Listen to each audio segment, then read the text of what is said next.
Bom dia, boa tarde, boa noite, meus alunos. Vamos continuar o nosso módulo A, porém agora com a parte 2. Nós vamos falar sobre tipos de carga.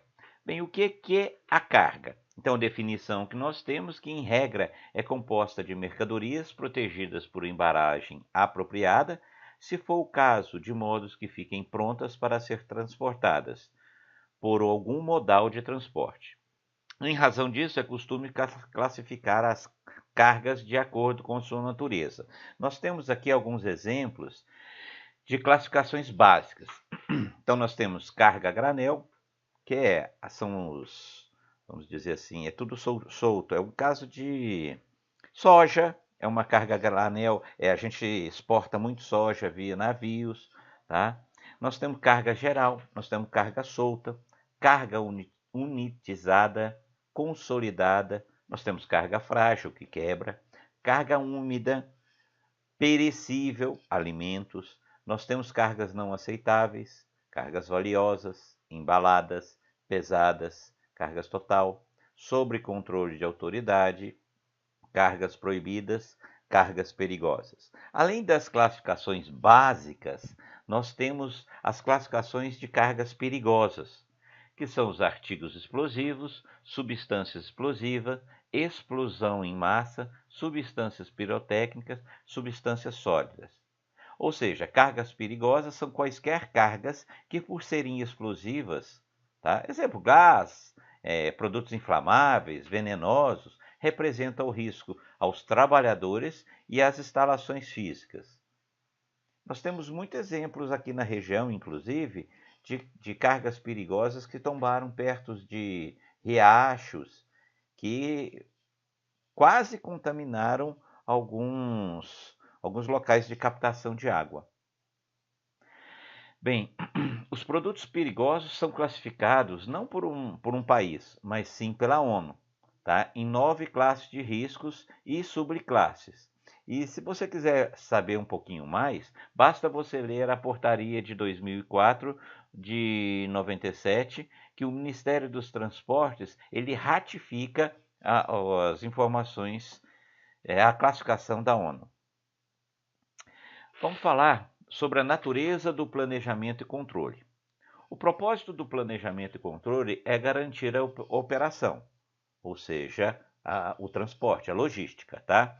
Apesar do planejamento e controle sejam separados, a gente geralmente trata os dois juntos. O planejamento, só para você ter uma visão, o planejamento é o ato de estabelecer as expectativas do que deveria acontecer.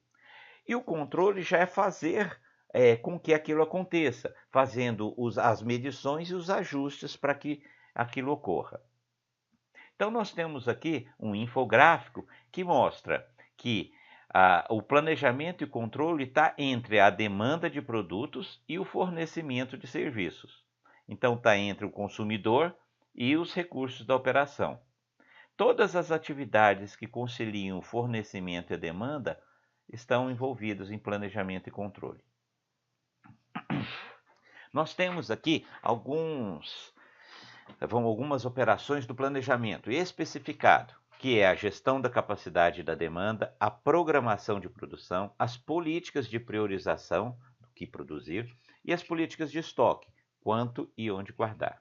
E nós temos algumas ações do controle, que é o monitoramento e o controle propriamente dito, e o plano de contingência. Para a realização do planejamento e do controle, nós temos a necessidade de obter informações dos níveis de demanda, informações dos recursos, tipo de operação, que é o volume e variedade, ou a variação de demanda, que é a visibilidade. Relembrando para aqueles que já viram, né, nós temos alguns indicadores de desempenho, que são muito importantes para a gente trabalhar com o controle. Nós temos a qualidade, que é um indicador, a rapidez, a confiabilidade, a flexibilidade e o custo. Esses objetivos, esses indicadores, eles variam. E dependendo do cliente, o cliente dá mais atenção a um ou ao outro.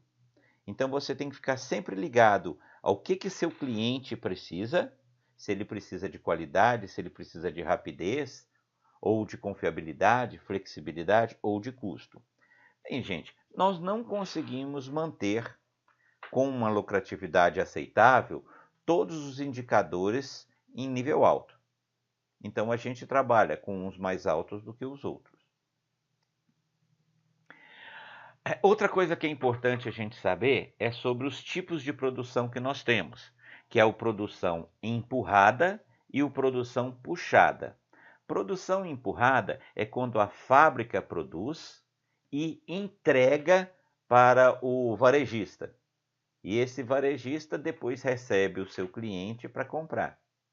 E a operação puxada, ela já é um pouco diferente. O cliente solicita e aguarda o recebimento dessa mercadoria. Ou seja, ele solicita, vai ser produzido e ele recebe. No caso da empurrada, se ele for ao ponto de venda, já tem a mercadoria. Nós temos um comparativo aqui sobre o sistema empurrado e o puxado. No sistema empurrado, existe um lote de abastecimento elevado, uma baixa frequência de controle, uma elevada complexidade de produção, baixo comprometimento, pouca agilidade e perdas elevadas. Já no sistema puxado, o lote de abastecimento é baixo, existe uma elevada frequência de controle, uma redução de complexidade, um maior compromisso, maior agilidade e perdas menores, porque geralmente é produzido sob demanda, né? É bem interessante a gente falar um pouquinho mais com relação aos indicadores. Então, nós temos custo, confiabilidade, flexibilidade, qualidade e velocidade. Tá? Quando a gente fala em velocidade, então a gente vai analisar o indicador velocidade, a gente está falando que se esse indicador for positivo, ou for um indicador que está sendo muito bem trabalhado, nós vamos ter redução de fila, redução de estoques e um bom sequenciamento de produção. Se a gente tiver falado em qualidade, esse indicador qualidade estar no nível alto, nós vamos também ter redução de estoques, nós vamos ter integridade de informação e rastreabilidade no processo. O que seria um indicador de flexibilidade alto, ter um valor alto? Bem, lembrando a vocês que desses 5 indicadores, nós trabalhamos com alguns mais altos e alguns mais baixos, para que nós tenhamos um resultado aceitável. E cada cliente prefere ou dá prioridade a um conjunto de indicadores. Então, quanto à flexibilidade é um indicador com nível alto, nós temos redução de incerteza, reprogramação rápida e estoques de segurança. Quando nós temos a confiabilidade, nós temos um planejamento à frente das necessidades e um controle de recursos. E, logicamente, o monitoramento. Custo, esse é o mais fácil, né? Quando a gente dá prioridade a custo, nós temos uma utilização de recursos mais acirrado, uma redução de estoques e um cumprimento de prazo, porque não cumprir prazo aumenta custo, piora o custo, faz com que o nosso indicador esteja num índice menor. Bem, meninos, espero que vocês tenham entendido, espero que vocês tenham aproveitado a aula e damos encerrado o nosso módulo A segunda parte dele, e espero que vocês tenham um bom dia e uma boa semana. Um abraço.